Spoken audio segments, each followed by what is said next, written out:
मानवा की स्टार्टिंग में हमें एक टीवी दिखाया जाता है जिसमें अडल्ट सीन चल रहा होता है और हाना नाम की एक लड़की जो 8th क्लास में पढ़ती है वो अपने दोस्तों के साथ ये सब देख रही होती है। असल में ये लोग अपनी एक दोस्त के घर आए होते हैं क्योंकि उस दोस्त ने कहा था कि हम मिलकर एक मूवी देखते हैं, इस वजह से वो लोग मूवी देखने के लिए आए होते हैं। असल में वो लड़की बुलाई होती है एक अच्छी मूवी देखने के लिए और जब वो लोग मूवी देख रहे होते हैं तभी वो लड़की बताती है कि मेरे भाई के पास ये सारी मूवीज हैं और देखते देखते एक अडल्ट मूवी भी उसके बीच में आ जाती है। और हैना को छोड़ के जो बाकी दोनों लड़कियां थी वो दोनों को तो ये सब बारे में पता होता है, इसलिए वो कहती है कि चलो इसे देखते बड़ा मजा आएगा। और हाना बेचारी अनजान सी लड़की है, उसे कुछ नहीं पता होता है, तभी वो उसके दोस्तों के साथ मिलकर देखने लग जाती है। पर बेचारी हाना को तो कुछ समझ नहीं आ रहा होता है, पर फिर भी वो ना कांपते कांपते पिज्जा चबाते हुए देख रही होती है उस सीन को। हाना को ये सब देख के बहुत ही ज्यादा अजीब फील हो रहा होता है और वो सोचती है इतनी बड़ी सी चीज ऐसे अंदर कैसे जा सकती है और इसे अंदर बाहर करने से होता क्या है और बाहर जो चीज आई है वो असल में ऐसा होता भी है क्या। और फिर भी वो देख रही होती है और जब हीरो हीरोइन जो है ना वो किस करते हैं तो उसे बहुत ही ज्यादा अच्छा लगता है ये सब देख के और उसे मन करता है कि काश वो भी ऐसा कर पाती और उसके पेट में तो बटरफ्लाइज भी फील होने लग जाती है। फिर हाना के मन में ये आ जाता है कि उसे भी एक ना एक बार तो ऐसे किस जरूर करना है। उसके बाद उसके तीनों दोस्त लोग मिलके जाते हैं शॉपिंग करने और जब वो लोग शॉपिंग कर रहे होते हैं तभी उसकी दोस्त दिखाती है एक ब्रा, बहुत ही ज्यादा पैडेड वाली ब्रा। तो हाना कहती है कि कुछ ज्यादा नहीं हो गया, मतलब इतना ज्यादा ओवर पैडेड वाला ब्रा तुम पहन के जाने वाली हो घूमने के लिए अपने बॉयफ्रेंड के साथ ट्रिप पे। फिर इसकी दोस्त हैना को समझा रही होती है तुम्हें समझ आ रहा है ट्रिप, वो ट्रिप बस कोई मामूली ट्रिप नहीं है, वो एक ओवरनाइट ट्रिप है। पर बुद्धू हैना को तो कुछ नहीं समझ आ रहा होता और वो सोच रही होती हम तो कपड़ों की शॉपिंग करने आए थे और हम यहाँ पे ब्रा शॉपिंग क्यों कर रहे हैं भला। हैना की दोस्त परेशान होते उसे समझाने लग जाती है कि बहन समझना, पिछले बार जब हम एक साथ गए थे ट्रिप पे तो उसने मेरा हाथ पकड़ा था, तो अब होने वाला है उससे भी कुछ आगे। पर हैना के पल्ले कुछ नहीं पड़ रहा होता है। फिर उसकी दूसरी दोस्त से समझाती है कि बहन समझ ये होने वाला है उनके बीच। और हैना को ये देख के बहुत ज्यादा शर्म आने लग जाता है और वो बहुत ज्यादा पैनिक करने लग जाती है कि क्या तुम लोग ये सब करने वाले हो, इसलिए तुम ट्रिप पे ये सब पहन के जाने वाली हो। और हैना के दोस्त जब उसे ऐसा रिएक्ट करते हुए देखते तो उन्हें बहुत ही ज्यादा हंसी आ रही होती है कि बहन ये कैसे रिएक्ट कर रही है, इतना डरने की बात नहीं है। फिर इसकी दोस्त मिंजी जो अपने बॉयफ्रेंड के साथ जाने वाली है वो बता रही होती है कि मैंने ना नोटिस नहीं किया था पर मेरे बॉयफ्रेंड के हाथ ना बहुत ही ज्यादा बड़े हैं। फिर वो बताने लग जाती है कि जिसके हाथ बड़े होते हैं ना उनका सामान भी ना बड़ा होता है। तो हैना सोचने लग जाती है कि क्या ऐसा भी कुछ होता है क्या, इसकी बात में कोई सच्चाई भी है या फिर ऐसे ही कुछ भी बोल रही है ये। और हैना को बिलीव नहीं हो रहा होता है और वो सड़े से मुंह बनाने लग जाती है। तो उसकी दोस्त उसे बताती है कि सच में ऐसा होता है। ये सुन के तो पूरी तरह से हैना शॉक हो जाती है और सोच रही होती है अरे बाप रे ऐसा भी कुछ होता है क्या, मुझे तो इसके बारे में कुछ नहीं पता था।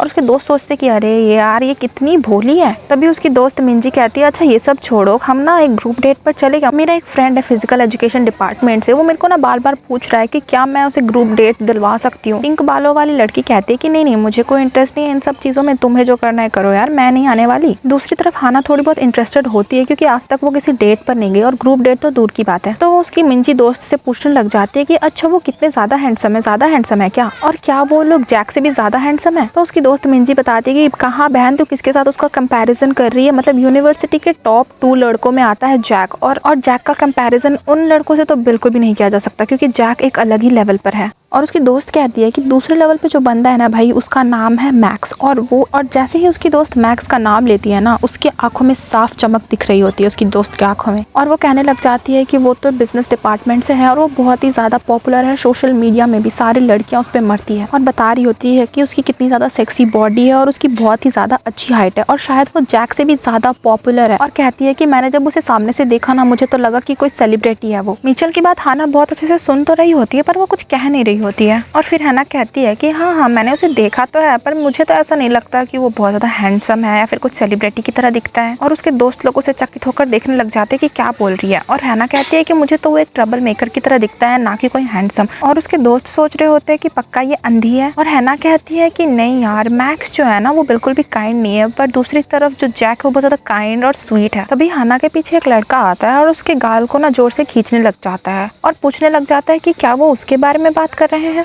तभी हाना जो है बहुत ज्यादा शॉक हो जाती है और पीछे हटती है और कहती है कि अरे तू क्या करने की कोशिश कर रहा है भाई। तभी वो लड़का ना खुद से पूछने लग जाता है कि क्या मैक्स को यहाँ पे आने की परमिशन नहीं है और क्या ये जगह हाना की है। तो हाना कहने लग जाती है कि अरे तुझे कॉमन सेंस नहीं है क्या, ऐसे भी किसी को तू टच नहीं कर सकता है। और मैक्स कहता है कि अच्छा मतलब तुम किसी के बारे में ऐसे खुलेआम बात कर सकते हो, पर दूसरी तरफ मैं क्या अपने बचपन की दोस्त को छू भी नहीं सकता। ये सुनकर उसकी दोनों दोस्तों की आंखें और मुंह दोनों का दोनों खुला रह जाता है और वो दोनों उन दोनों को घूरने लग जाते हैं और सोचने लग जाते हैं कि हाँ मैक्स के बारे में बहुत सारे रूमर है और ये भी रूमर था कि उसकी कोई बचपन की दोस्त है। और फिर वो दोनों सोच रहे होते हैं हाँ लगता है कि ये सच है, क्योंकि उन दोनों की माँ भी दोस्त है। इस वजह से वो लोग एक ही जगह पे बड़े हुए हैं, सेम किंडरगार्टन गए हैं, सेम स्कूल में भी पढ़ाई किया है, मिडिल स्कूल में भी एक साथ थे, हाई स्कूल में भी एक साथ है और फाइनली यूनिवर्सिटी में भी वो दोनों एक ही साथ हैं। और इनका जो रिश्ता है ना वो बचपन से, मतलब पैदा होते साथ ही वो एक साथ थे। पर इन दोनों की जो पर्सनैलिटी है वो बिल्कुल ही अलग है एक दूसरे से। भले ही ये लोग मिलजुल के रहते हो पर ये दोनों हमेशा कुत्ते बिल्ली की तरह लड़ते रहते हैं और ये लोग हमेशा कलेश करते हैं। मतलब एक दिन भी इनका ऐसा नहीं बीता होगा जहाँ पे इन्होंने कलेश ना किया हो। एक बार ये दोनों लोग मिलकर गए होते हैं गेम खेलने के लिए, वहाँ पे भी ये दोनों एक दूसरे से लड़ने झगड़ने लग जाते हैं। ये दोनों एक दूसरे की कंपनी को बहुत ही ज्यादा एंजॉय करते हैं क्योंकि इनके जो इंटरेस्ट है ना बहुत ज्यादा सेम है, बट फिर भी ये लोग एक दूसरे से बहुत झगड़ा करते हैं। हाना बेचारी बहुत ही ज्यादा डिप्रेस्ड होती है और सोच रही होती है कि उसका एक भी बॉयफ्रेंड नहीं बना है आज तक, और सोच रही होती है अगर उसका बॉयफ्रेंड बन भी गया ना तो उसका जो ऐसा दोस्त है इसको देखकर तो वो पक्का भाग जाएगा उसका बॉयफ्रेंड। तभी जो है टीचर जोर से चिल्लाती है जिससे वो बहुत ज्यादा शॉक हो जाती है और उसकी दोस्त उसे देख रही थी कि बहन तेरा ध्यान किधर है, दिन में सपने मत देखा कर, और जो टीचर है वो असाइनमेंट दे रही है इसलिए क्लास पे ना थोड़ा ध्यान दिया कर, ये बोल रही होती है उसकी दोस्त। और बेचारी हाना को कुछ समझ नहीं आ रहा तो वो सपनों में ही खोई रहती है। क्लास खत्म होने के बाद वो जा रही होती है और वो सोच रही होती है कि हाँ अब तक उसका कोई भी बॉयफ्रेंड नहीं बना है और उसे कुछ ना कुछ तो करना ही पड़ेगा, उसका बॉयफ्रेंड बनाना ही पड़ेगा। वो हमेशा के लिए तो सिंगल नहीं रह सकती ना, इस वजह से उसे भी एक बॉयफ्रेंड बनाना है। और वो सोचती है कि अगर वो मैक्स से दूर रहेगी ना तो पक्का उसका एक ना एक बॉयफ्रेंड जरूर बन जाएगा। तभी हाना को एक लड़का पुकारता है और उसे कहता है कि हाय तुम क्या कर रही हो, तुम फ्री हो क्या? तो हाना सोचती है मैक्स है नहीं इसलिए मुझे अप्रोच कर रहा है, और वो कहती है हाँ मैं फ्री हूँ। लड़का पूछता है हाना से कि क्या उसने डिनर कर लिया है, और अगर उसने नहीं किया तो चलो हम लोग एक रेस्टोरेंट पे डिनर करने के लिए चलते हैं। हाना कहती है कि अच्छा ठीक है चलते हैं। वो लड़का बताता है कि वो नया रेस्टोरेंट खुला है। हाना पूछती है कि अच्छा तो फिर वो वहाँ पे गया है क्या और वहाँ पे क्या स्पेशल है? वो बताता है कि पास्ता स्पेशल है। तभी उम्मीदों पे पानी फेरने के लिए वहाँ पे मैक्स प्रकट हो जाता है और मैक्स पूछता है कि तुम मेरे बिना कहाँ जा रही हो अकेले अकेले, और कहता है कि तुम्हारे पास क्या तुम्हारा फोन नहीं है? मैंने तुम्हें मैसेज किया था तुमने देखा क्यों नहीं? हैना कहती है कि अरे यार मैं बिजी थी और तू समझना हमेशा मेरे आगे पीछे क्यों घूमता रहता है। मैक्स कहता है लगता है तूने खाना नहीं खाया इस वजह से ना तेरा मूड खराब है, आज मैं तुझे तैबूकी खिलाने ले चलता हूँ तो तेरा मूड अच्छा हो जाएगा। पर हाना उसे समझाने लगती है कि वो उसके साथ नहीं आ सकती है क्योंकि उसने पहले ही उसके क्लासमेट को कह दिया है कि वो उसके साथ खाना खाने चलेगी। तो मैक्स सोचता है कि अच्छा तुम्हारा इसके साथ प्लान था इसलिए तो मेरे मैसेजेस का रिप्लाई नहीं दे रही थी, और पूछता है कि क्या तुम दोनों ही सिर्फ खाने के लिए जाने वाले हो? उसके बाद मैक्स ना हाना के सर के ऊपर हाथ रखता है और उस लड़के को घूरने लग जाता है। उस लड़के की तो फट जाती है और उस लड़के के पसीने छूटने लग जाते हैं। और हाना कहती है कि तुम ये सब क्या कर रहे हो, और उस लड़के को समझ आ जाता है कि उसको धमकी दी जा रही है, इसलिए वो कहते हैं कि अरे हम कभी और चलेंगे, और वो लड़का वहाँ से भागने लग जाता है। हाना उसे रोकने की कोशिश कर रही होती है पर वो लड़का फिर भी भाग जाता है। हाना बहुत ही ज्यादा गुस्से में चिल्ला रही होती है कि नहीं यार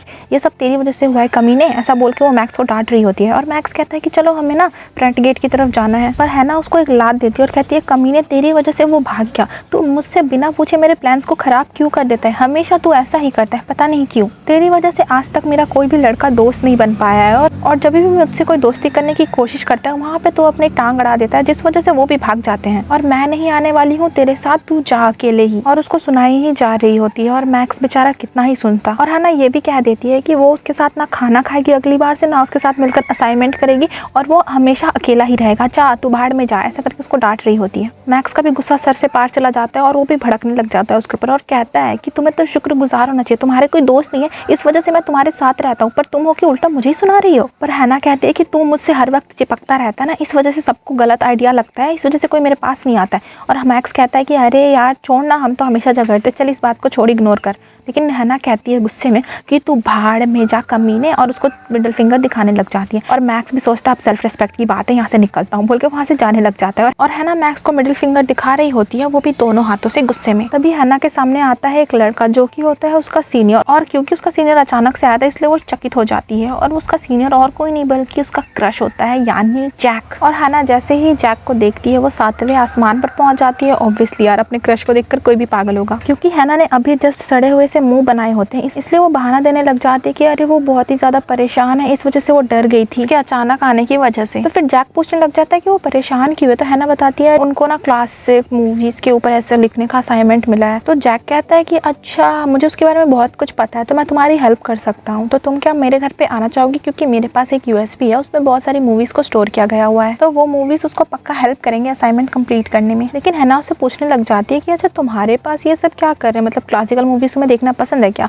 तो जैक बताता है कि नहीं, फर्स्ट ईयर में जो भी होता है ना उनको यही सेम असाइनमेंट मिलता है और मैंने भी ये सेम असाइनमेंट किया था, इसलिए मेरे पास भी है, इसलिए मैं तुम्हें कह रहा हूँ कि तुम मेरे घर आके उसे ले लो क्योंकि तुम्हारे पास ज़्यादा टाइम नहीं होगा। और है ना बहुत ज़्यादा खुश हो जाती है और उसकी आंखें भी चमकने लग जाती है। सोच रही होती है कि उसकी क्रश उसकी मदद करने के लिए ऑफर किया, पक्का इसको भगवान ने ही भेजा होगा। और सोच रही होती है वाह, उसे उसके क्रश के घर जाने मिलेगा। यही सोच सोचकर बहुत ही ज़्यादा खुश हो रही होती है और खुश होते होते ही वो जैक को थैंक यू कह रही होती है। और जैक सोच रहा होता है इसमें इतनी खुश होने वाली क्या बात है, पर जैक को कौन समझाए कि भाई तो उसका क्रश है इसलिए वो तेरे पे इतनी मरी जा रही है। और हाना मन ही मन सोच रही होती है कि काश टाइम यहीं पे रुक जाए। और जैसे ही हाना जैक के घर पहुंचती है, हाना का जो दिमाग है वो पूरी तरह से खराब हो जाता है जब वो इसको देखती है, यानी कि जैक के कमरे को। जैक तो एकदम साफ सुथरा सा लड़का दिखाई देता है, पर जैसे ही उसके कमरे को देखा जाए वो उसका पूरा उल्टा है। और सोच रही होती है वो चल के अंदर कैसे जाए कमरे, क्योंकि हर जगह जो है सामान बिखरे हुए पड़े होते हैं। हाना सोचती है कि वो कहाँ आ गई, उसने ऐसा तो कुछ एक्सपेक्ट नहीं किया था। और जो जैक होता है वो कहता है कि थोड़ा टाइम लग सकता है यूएसबी ढूंढने के लिए क्योंकि बहुत सारा सामान बिखरा हुआ है ना। और हाना सोचती है कि हाँ सामान तो बहुत बिखरा हुआ है और जैक उसे कहीं पे बैठ जाने के लिए कहता है। हाना भी एक गुड़िया की तरह किसी कोने में जाके बैठ जाती है जगह बना के, और उसका रिएक्शन देख के तो मैं समझ आ ही रहा होगा कि वो क्या फील कर रही है। पता नहीं उसने क्या इमेजिन किया था, पर उसके सपनों पे तो पानी फिर गया होता है और जैक को यूएसबीस मिल गए होते हैं, पर उसे नहीं पता होता कि किस यूएसबी में वो मूवीज हैं। जैक कहता है कि ढूंढते ढूंढते उसने बहुत सारे यूएसबी ढूंढ लिया और फिर जैक जो होता है ना हाना को कहता है तुम बहुत ज्यादा थक गई होगी इंतजार करते करते, इसलिए लो टी पी लो। और हाना डरते कपकपाते हुए उस कप को ले लेती है और सोचती है इसे पीना भी चाहिए कि नहीं।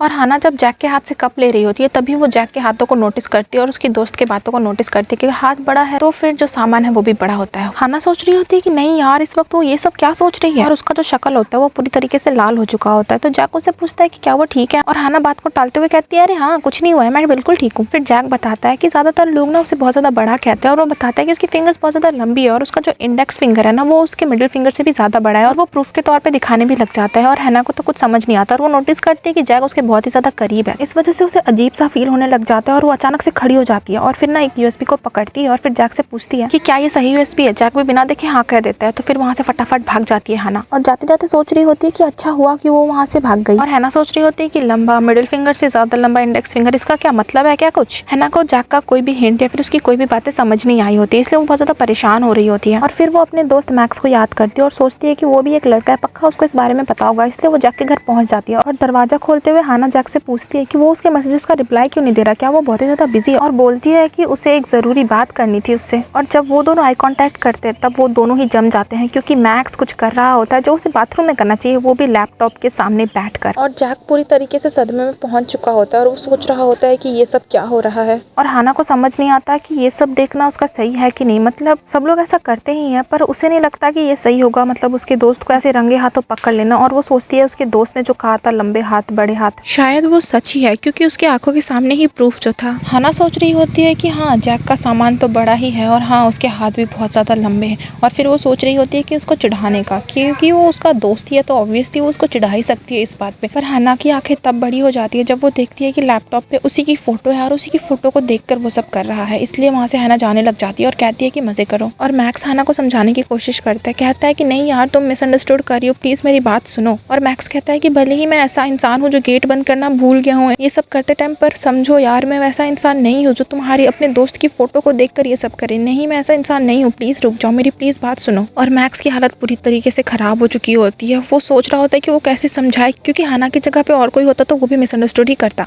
हमें 20 मिनट्स पहले का सीन दिखाया जाता है जहाँ पे मैक्स बहुत ही ज़्यादा परेशान होता है क्योंकि वो अभी जस्ट हाना से झगड़ा कर आया होता है और उसका गुस्सा अभी तक शांत नहीं हुआ होता है और वो सोच रहा होता है कि उसे कुछ ना कुछ तो करना ही पड़ेगा अपने आप को डिस्ट्रैक्ट करने के लिए। और वो सोच रहा होता है कि गेम खेलने का, पर तभी उसका दोस्त मैसेज करता है और कहता है कि अरे यार मुझे कुछ इंटरेस्टिंग सा मिला है, तुझे भी देखना चाहिए। तो फिर मैक्स भी बैठ जाता है देखने के लिए कि क्या इंटरेस्टिंग सा मिला है उसे, और वो कहता है कि हाँ जब तक दो बड़ी चीज़ें हों उस चीज़ में मुझे इंटरेस्ट आएगा। और वो इतना खो जाता है उस वीडियो को देखने में कि उसने डोर लॉक किया है कि नहीं वो देखना भी वो भूल जाता है। मतलब उसने डोर लॉक तो किया था बट डोर लॉक टूटा हुआ था, इस वजह से वो ठीक से लॉक नहीं होता है, पर ये चीज नोटिस नहीं करता है मैक्स। और तभी जो है हाना का मैसेज आने लग जाता है और मैक्स बहुत ज्यादा परेशान होता है। वो सोचता है कि ऑफलाइन हो या ऑनलाइन हमेशा इसके टेक्स्ट या फिर ये हमेशा मुझे इरिटेट ही करती रहती है। तो उसी के मैसेजेस को देखने के लिए ना वो मैसेजेस को ओपन करता है, तभी वो उसकी प्रोफाइल फोटो को नोटिस करता है कि उसने शायद उसे चेंज किया और वो प्रोफाइल फोटो को नोटिस कर ही रहा होता है कि तभी उसे रियलाइज होता है कि नहीं भाई उसका कुछ ना कुछ तो खड़ा हो चुका है। इस वजह से वो सोचता है कि चलो उसे सुला देते हैं। और तुम लोगों को समझ आ रहा है ना कि वो क्या देख रहा था और वो क्या सुलाने की बात कर रहा है। तो यही वो एक्सप्लेन कर रहा होता है उसकी दोस्त यानी कि हाना को। पर पता नहीं क्यों हाना सड़ा हुआ सा मुंह बनाती है और सोच रही होती है कि क्या मुझे इसकी बातों पे बिलीव करना भी चाहिए। पर वो उस बारे में कुछ नहीं कहती और फिर उसे टाटा करती है और कहती है कि मैं जा रही हूँ और आज जो भी हुआ ना उसके बारे में अगर हम कल बात करेंगे ना तो मुझे लगता है ज्यादा अच्छा रहेगा। ये बोल के वो जाने लगती है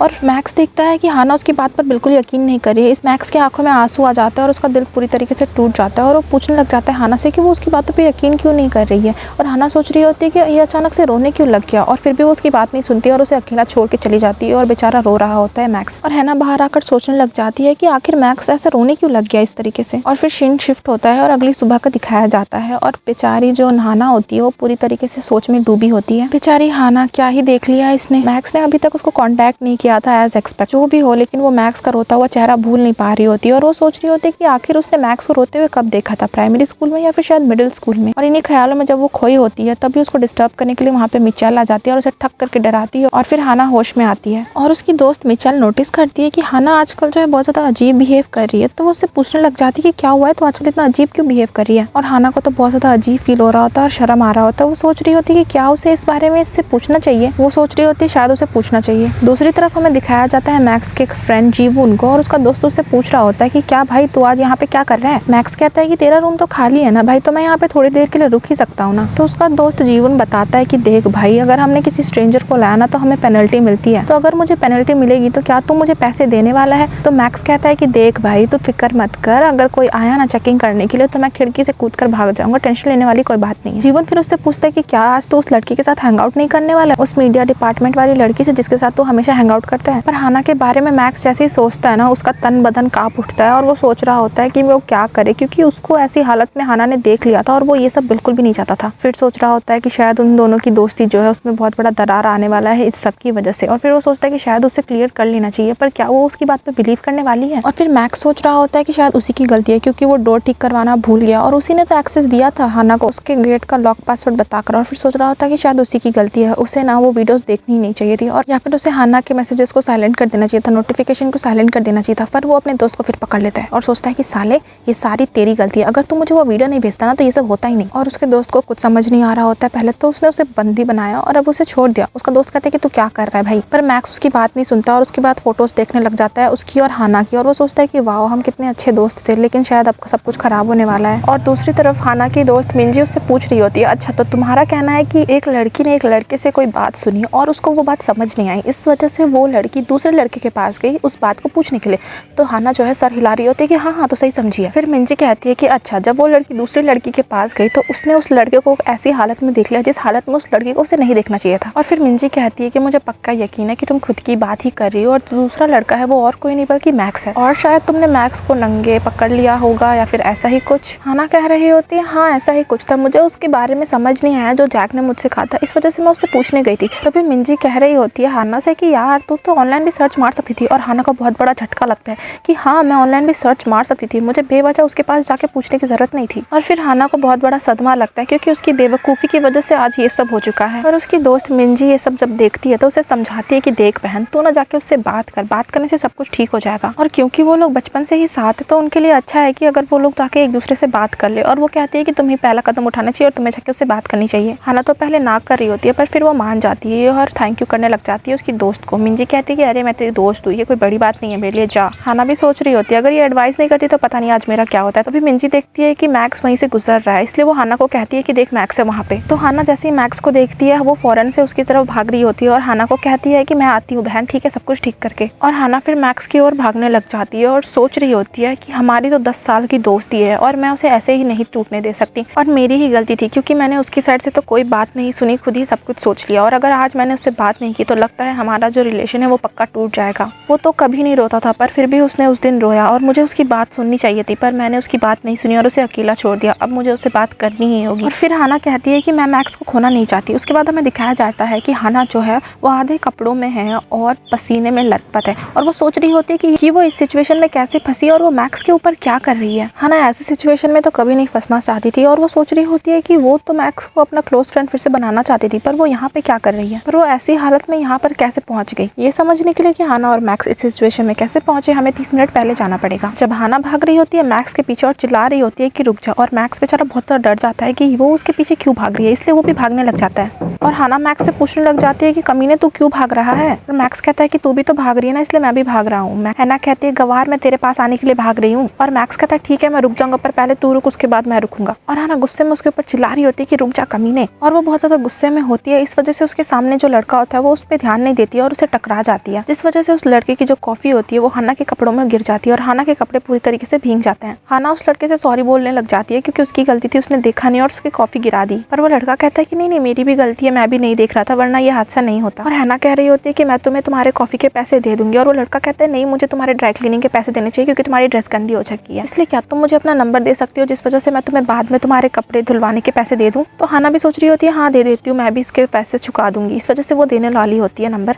और हैना नंबर दे ही रही होती है कि वहाँ पे मैक्स आ जाता है और मैक्स हैना के सामने ही बैग लेके आ जाता है, जिस वजह से उसके सामने का जो पार्ट है वो कवर हो जाता है। और फिर वो हैना का हाथ पकड़ता है और कहता है कि चलो हमें यहाँ से चलना चाहिए। और हैना पूछने लग जाती है कि हम कहाँ जा रहे हैं, और वो पीछे से वो लड़का पूछ रहा होता है कि अरे रुक जाओ। फिर मैक्स तो बहुत ही ज़्यादा गुस्से में होता है और उसे घूरने लग जाता है आगे बढ़ते हुए, और वो लड़का फिर कुछ नहीं कहता है। और मैक्स फिर हैना को अपने हॉस्टल में लेकर आया होता है उसके लिए कपड़े निकालने के लिए। हैना कहती है कि हम यहाँ पे क्या कर रहे हैं। मैक्स कहता है कि क्या तुम पूरे कॉलेज में ऐसे ही घूमने वाली हो इस हालत में। फिर हैना खुद की हालत देख रही होती है और देख रही होती है कि हाँ इसका कपड़ा तो पूरी तरीके से भीग गया है। और मैक्स हैना को कह रहा होता है कि बहन तू कभी तो ठीक से चला कर, हमेशा गड़बड़ ही करती है। हैना सोच रही होती है कि वो तो मैक्स से बात करने के लिए आई थी, पर मैक्स है कि इस बारे में शायद भूल ही गया है। और फिर हैना अपने कपड़ों को देखने लग जाती है और सोच रही होती है कि यार ये कितना ज़्यादा चिपचिपा है, मैं इसे और देर तक नहीं पहन सकती है। इस वजह से वो सोचती है उसे निकाल देने का, और फिर वो उसे निकालने लग जाती है। और फिर वो सोच रही होती है कि यार मैक्स एक लड़का है और उसके सामने वो उसको निकालने वाली थी, मतलब हैना तू क्या सोच रही है, तुझे बिल्कुल भी कॉमन सेंस नहीं है क्या। क्योंकि हैना बचपन से ही मैक्स के साथ पली बड़ी है और उसके सामने उसे कपड़े चेंज किए थे बचपन, इसीलिए उसे अजीब नहीं लग रहा था। बट अब वो लोग बड़े हो चुके हैं और अब ये सिचुएशन बहुत ही ज़्यादा अजीब हो चुकी है। और हैना फिर मैक्स से कह देती है कि देख पीछे मत मुड़ना क्योंकि मैंने कपड़े निकाल दिए हैं। और मैक्स सोच रहा होता है कि यार ये कितनी फ्री है, मतलब मेरे सामने कुछ भी कर देती है। उसके बाद उन लोगों को आवाज़ सुनाई देती है कि गेट पर कोई आया है, इस वजह से दोनों बहुत ही ज़्यादा शॉक हो जाते हैं। और मैक्स का रूममेट आया होता है और कह रहा होता है कि यार मुझे ना कुछ सामान लेना है इसलिए मैं अंदर आ रहा हूँ, और तू क्या कर रहा है यहाँ पे। और अब हैना और मैक्स इस सिचुएशन से कैसे बाहर निकलने वाले हैं, और क्या उस दोस्त को पता चल जाएगा कि हैना ऐसे सिचुएशन में यहाँ पे है। इसका नेक्स्ट पार्ट देखने के लिए आप मुझे सब्सक्राइब कर दीजिए क्योंकि इसका नेक्स्ट पार्ट मैं जल्दी ही लेके आऊँगी।